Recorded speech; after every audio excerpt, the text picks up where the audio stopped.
Hi everybody, this is George. In this episode we are going to set up DNS service. Choose the DNS service from the services list in the sidebar.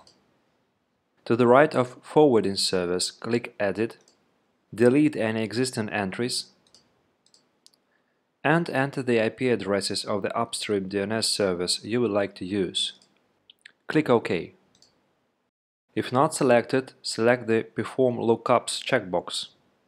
To configure restrictions, choose Only Some Clients and then click Edit and select the server itself and clients on the local network. Click OK. Click the Action pop-up menu and choose Show All Records.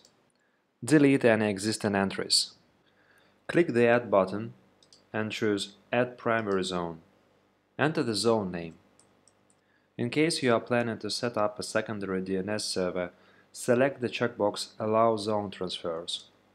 After you click Create, you will see a new entry in the Records field. Select the primary zone you have just created and add a machine record. Enter the first part of the hostname in the hostname field. Enter your service IP address and click Create. After that, two entries will be added, a machine record and a name server record. The last one identifies an authoritative DNS server in the zone. A reverse zone with the necessary records will be also created. If a name server record has not been created automatically, select the primary zone, click on the Add button, and select Add Name Server Record. Enter the fully qualified domain name of your server in the Name Server field, then click Create. If you have a mail server in your domain, create a mail exchange record. In the Mail Server field, enter the fully qualified domain name of your mail server. Enter 10 in the Priority field. The lower the number, the higher the priority of the mail server. Then click Create. Create an alias that refers to the machine record for the mail server. In the future, this will allow us to switch mail service to another mail server without necessity for changing the client's mail settings.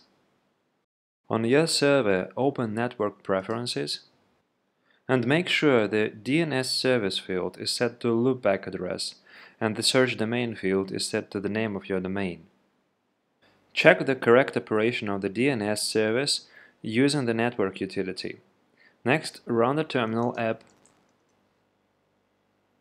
and enter host and the name of your domain. You will see the name and priority of your mail server. To improve reliability of the DNS servers, it is recommended to configure the secondary DNS server.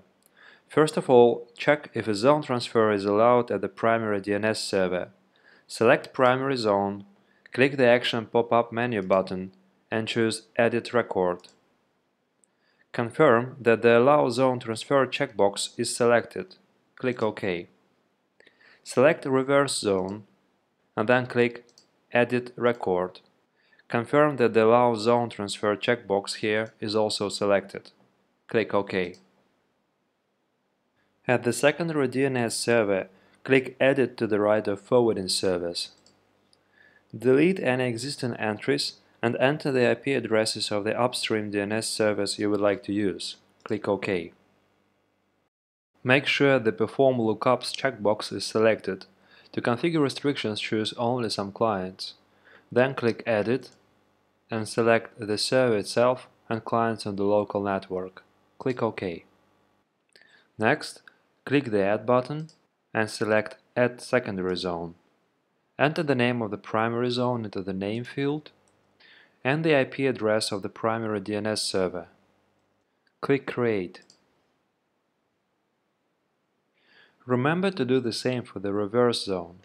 Click the Add button, Add Secondary Zone, enter the name of the reverse zone into the name field and the IP address of the primary DNS server.